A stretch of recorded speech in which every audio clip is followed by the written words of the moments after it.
What's the matter with me? Work, are you? Yes, work. Any kind of work, but...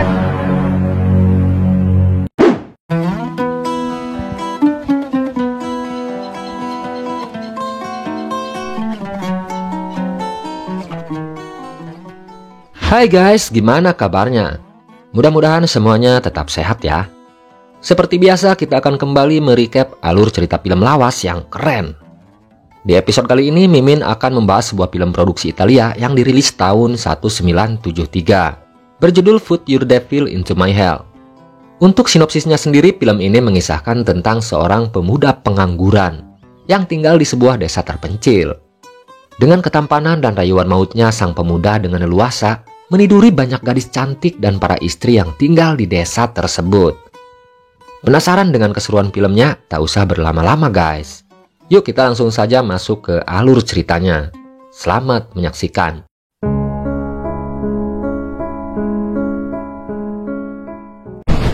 Semua cerita berawal dari sebuah desa bernama Montelupone.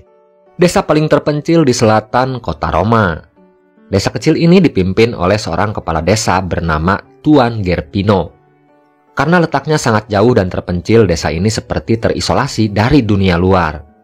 Selain jauh dari jalan raya, desa ini juga tak mendapatkan bantuan dana desa dari Patikan Roma. Karena selama ini nama desanya tidak tercatat di kantor kecamatan. Berbeda dengan desa Montepioli, desa yang selama ini bermusuhan dengan desa Montelupone. Desa Montepioli juga letaknya sangat strategis karena dilewati oleh para turis atau rombongan biarawan yang akan berziarah ke gereja agung di kota Roma. Sebagai tempat persinggahan para turis, ekonomi masyarakat desa Montepioli jauh lebih sejahtera dibandingkan dengan masyarakat yang tinggal di desa Montelupone. It's all yours, all right? Yeah. Beauty. But just like... Hingga suatu hari, Pak Lurah Gerpino mengadakan rapat darurat dengan aparatur desa. Dia sedang merencanakan untuk merusak jembatan yang melintasi desa Montepioli. Dengan begitu, para turis dan para biarawan yang akan berkunjung ke kota Roma akan memilih untuk menempuh perjalanan melewati desa Montelupone. Namun masalahnya, desa mereka tidak punya fasilitas lengkap untuk menampung para turis yang datang. Maka dengan alasan itu, Lurah Gerpino menunjuk seorang pemuda bernama Riccardo Cappuccino yang diangkat menjadi kepala pelaksana proyek licik tersebut. Riccardo Cappuccino ditugaskan untuk memimpin pembongkaran jembatan desa Montepioli.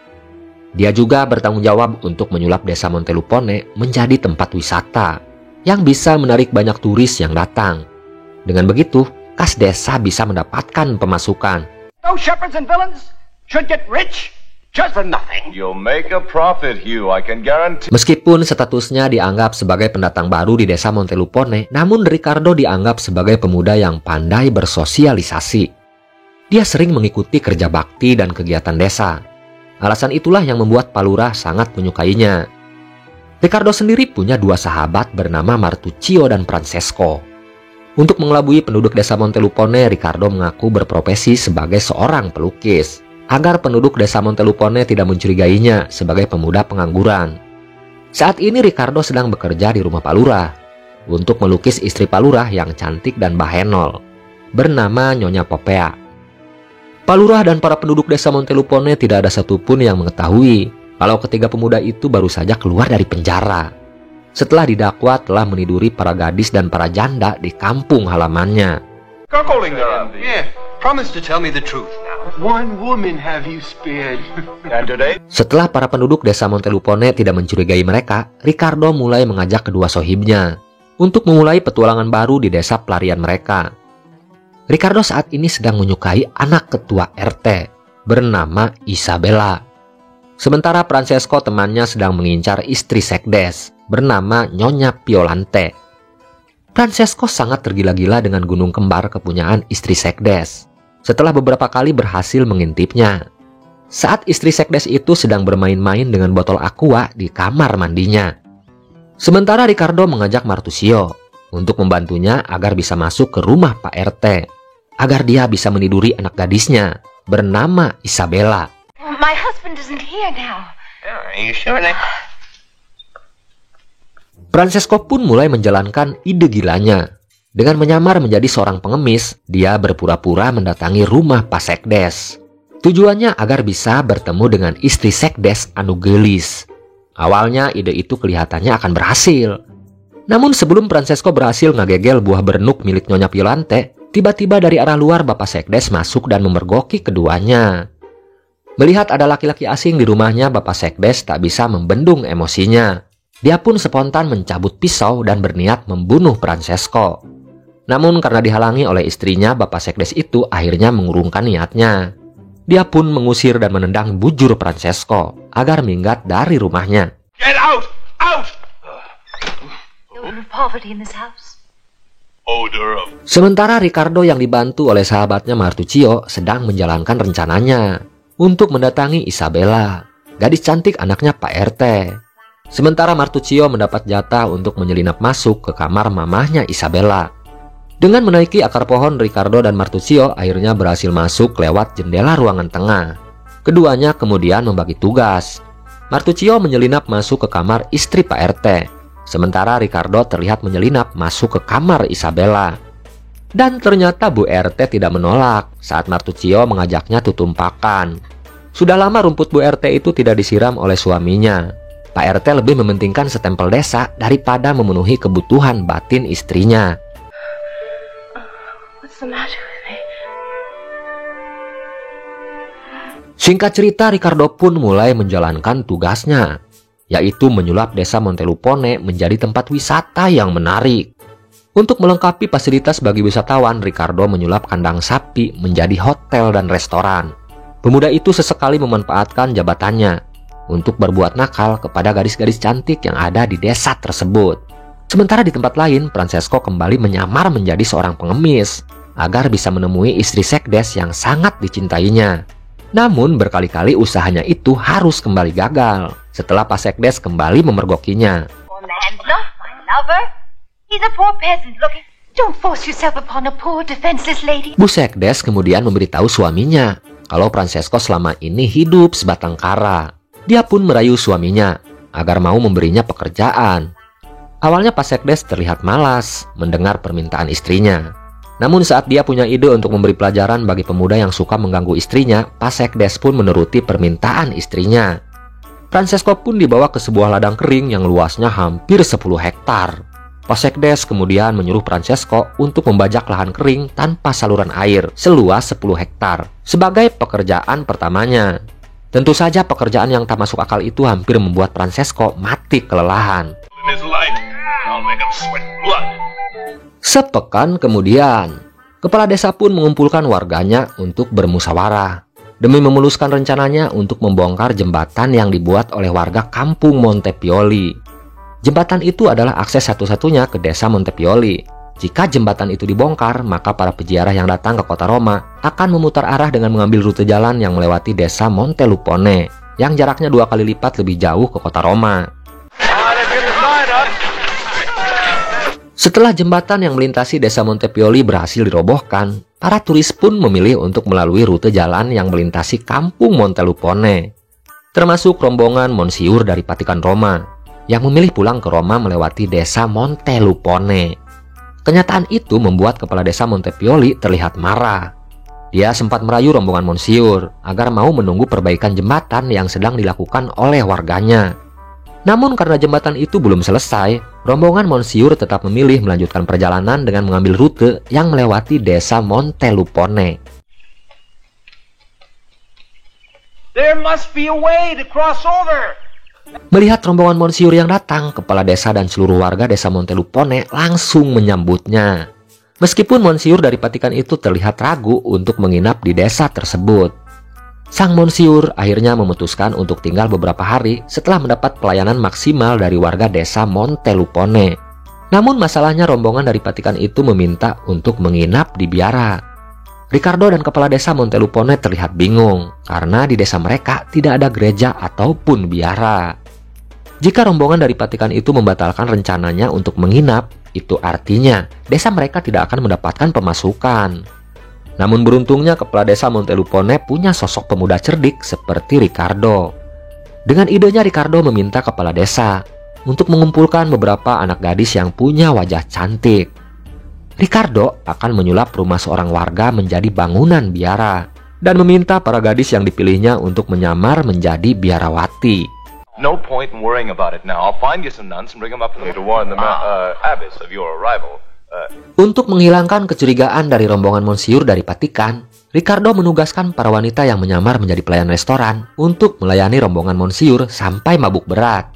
Setelah rombongan Monsieur itu terlihat mabuk berat, Ricardo pun menugaskan para pelayan untuk mengantarkan Monsieur dan rombongannya ke tempat penginapan yang sudah disulap menjadi biara. Setelah diantar ke kamarnya, para gadis yang menyamar menjadi biarawati mulai menjalankan tugasnya masing-masing. Mereka ditugaskan oleh Ricardo untuk menggoda keimanan Monsieur dan para pastor dari Vatikan agar tergoda dengan kemolekan tubuh para gadis cantik dari desa Montelupone. I'm afraid my hand's trembling a bit, sister. Could you help me with it? Oh, come on, my dear, then I'll... Meskipun awalnya Monsieur dan para pastor itu berusaha menceramahi para biarawati, namun Monsieur dan para pastor dari Vatikan itu tak bisa menahan belalai mereka yang tiba-tiba menegang begitu saja. Pada akhirnya mulut dan belalai pun berbeda arah dan tujuan. Dari mulut para rohaniawan itu terus menceramahi para biarawati agar bertobat dan kembali ke jalan Tuhan. Namun di sisi lain, belalai kepunyaan para rohaniawan itu seperti dibiarkan dikobel-kobel oleh para biarawati yang melayaninya. Kenikmatan pun mengalahkan iman. Monsieur dan para pastor akhirnya harus terjebak dalam lembah kemaksiatan. People with villains and shepherds. Tell him, son. If the bridge were pulled up... Setelah menginap selama seminggu, rombongan Monsieur pun akhirnya pulang ke kota Roma, meninggalkan aib yang disimpan rapi oleh penduduk desa Montelupone. Sementara Ricardo dan dua sahabatnya terlihat sedang bertengkar. Francesco mengancam akan pergi meninggalkan dua sahabatnya. Dia merasa sebagai seorang sahabat, harusnya Ricardo lebih mengutamakan untuk membantunya. Dia merasa sakit hati karena di saat sedang kesulitan, dua sahabatnya itu tidak pernah tulus membantunya. Setelah mendengar keluh kesah sahabatnya, Ricardo pun berbisik di telinga Francesco. Dia berjanji nanti malam akan membantu Francesco agar bisa tutumpakan dengan istri Pasekdes. Mouse, Don Isabella is right next to Don Laurus. I'll do my best. Please help me. Ricardo pun menugaskan Martuccio untuk membawa seorang gadis cantik bernama Monica yang selama ini disukai oleh Pasekdes. Setelah berhasil membawa Monica, Ricardo pun memberitahu rencananya kalau dia dan ketiga temannya mau ngerjain Pasekdes. Nantinya Monica ditugaskan untuk merayunya agar Pasekdes mau pergi dari rumahnya. Dengan begitu Francesco akan leluasa bisa masuk menemui istri Pasekdes di kamarnya. Rencana itu pun akhirnya berhasil setelah Pasekdes terlihat berlian kecil menghampiri Monica. Sebelumnya Ricardo memberitahu Monica untuk membawa Pasekdes mojok di kandang domba. Lucio will go up. Understood? Now I'll go and watch. Hurry, let's get away from here. It's much too dangerous. Setelah berhasil mengusir Pasekdes dari rumahnya, Ricardo pun langsung menyuruh Francesco untuk menaiki akar pohon. Namun sebelumnya Francesco menugaskan Martuccio untuk mengecek dulu keberadaan istri Pasekdes di kamarnya. Dia khawatir Nyonya Violante sedang tidak ada di kamarnya. Setelah sepakat, Martuccio pun duluan naik lewat akar pohon untuk mengecek keberadaan istri Pasekdes. Sementara Francesco terlihat mondar-mandir menunggunya di bawah. Namun saat Martuccio masuk ke kamar istri Pasekdes, keberadaan dia diketahui oleh Nyonya Violante. Karena situasi kamar yang gelap, Nyonya Violante menganggap kalau yang datang adalah Francesco. Dia pun memanggil Martuccio untuk naik ke ranjangnya. Awalnya Martuccio menolak ajakan istri Pasekdes. Namun karena tergoda dengan kemolekan tubuh Nyonya Violante, dia pun memanfaatkan kesempatan yang tidak akan datang dua kali dalam hidupnya. Martuccio pun dengan semangat melayani hasrat istri Pasekdes. Dengan teganya dia membiarkan sahabatnya Francesco berjam-jam menunggunya di luar kamar. Sementara Ricardo yang menyuruh Monica untuk membawa Pasekdes ke kandang domba terlihat sedang merencanakan sesuatu. Di kandang domba tersebut, Pasekdes terlihat sudah tak bisa menahan hasratnya. Dengan beringas dia meminta Monica untuk melepas bajunya. Namun gadis cantik itu berusaha menghindar dari sergapan buas laki-laki tua tersebut. Hingga akhirnya Monica pun menjalankan rencana sesuai arahan dari Ricardo. Dia berjanji akan melepaskan pakaian yang menempel di tubuhnya. Tapi dengan satu syarat, Pasekdes hanya boleh melihatnya dari celah lubang kayu. Tanpa curiga, Pasekdes pun menuruti persyaratan tersebut. You can watch me while I strip off my clothes. Very well. Setelah Monica membuka bajunya, Pak Sekdes terlihat sudah tak bisa mengendalikan nafsu syahwatnya. Monica pun langsung meminta Pak Sekdes untuk memasukkan belalainya ke dalam lubang kayu. Dengan alasan, gadis cantik itu sangat terobsesi berhubungan intim di balik dinding. Tanpa curiga, Pak Sekdes pun memasukkan belalainya ke lubang dinding kayu. Laki-laki tua itu terlihat sangat menikmati hubungan lewat lubang kayu tersebut.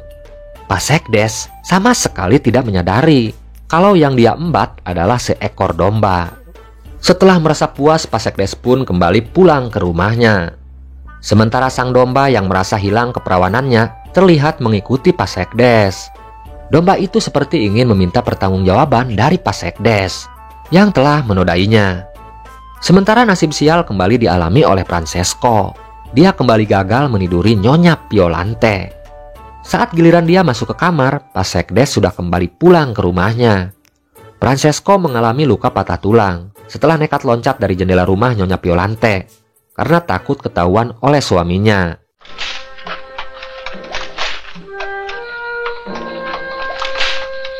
Sepekan kemudian, desa Montelupone dikunjungi oleh salah satu pendosa terbesar di Eropa. Dia adalah WTS kelas kakap yang ingin mensucikan jiwanya dari dosa dengan cara ritual menyiksa tubuhnya sampai tiba di gereja Roma. Wanita itu bernama Monna Malasunta. Dia adalah putri seorang adipati dari kota Warwis. Melihat ada tamu yang datang, seluruh warga desa Montelupone langsung menyambutnya. Mereka pun menawarkan penginapan kepada turis barunya. Namun Monna Malasunta menolak untuk menginap di desa Montelupone. Sebagai ritual untuk membersihkan dosa-dosanya, dia meminta dicarikan tempat istirahat yang jauh dari desa. Ricardo dan sahabatnya Martusio akhirnya membawa Monna Malasunta ke sebuah gua terpencil, sesuai permintaannya. Water. But before dinner, Mother Nature was generous with you. Kepala desa pun memberitahu Sekdes dan ketua RT kalau desa Montelupone mendapatkan untung berkali-kali lipat setelah desa tersebut disulap menjadi tempat wisata. Memanfaatkan kepala desa yang sedang rapat, Ricardo memberitahu Martusio kalau dia ingin menyelesaikan misi terakhirnya di desa tersebut. Ricardo merasa petualangannya belum sempurna kalau dia belum bisa meniduri istri kepala desa. Bekerja sama dengan Martusio, Ricardo pun berhasil masuk ke kamar istri kepala desa.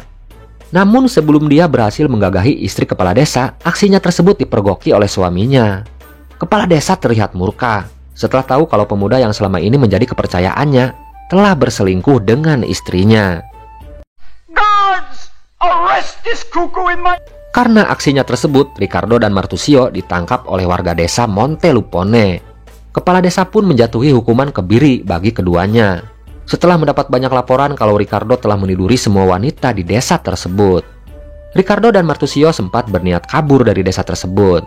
Namun usahanya tak membuahkan hasil setelah para warga kembali berhasil menangkap keduanya. Namun detik-detik sebelum Pak Kades memotong belalai kepunyaan Ricardo dan Martusio, warga desa Montelupone dikejutkan dengan kedatangan Monna Malasunta dan dua pelayannya. The cutting off of their Chardo de Lamperecchio and This man is mine, and with all his assent. Monna Malasunta kemudian memberitahu warga desa Montelupone kalau dia telah terbebas dari segala dosa setelah selesai membersihkan diri di gereja Roma. Wanita cantik itu terlihat kaget saat melihat warga desa tersebut sedang menghukum Ricardo dan Martusio. Monna Malasunta meminta agar kepala desa membatalkan hukuman tersebut. Dia bersedia untuk menebusnya. Karena diiming-imingi uang tebusan yang sangat besar, kepala desa pun akhirnya menyetujui permintaan dari Monna Malasunta. Di akhir cerita, Ricardo dan Martusio dibeli oleh Monna Malasunta untuk dibawa pergi ke kotanya. Dia tertarik untuk menjadikan Ricardo dan Martusio sebagai budak yang bisa dijadikan pelampiasan nafsu syahwatnya.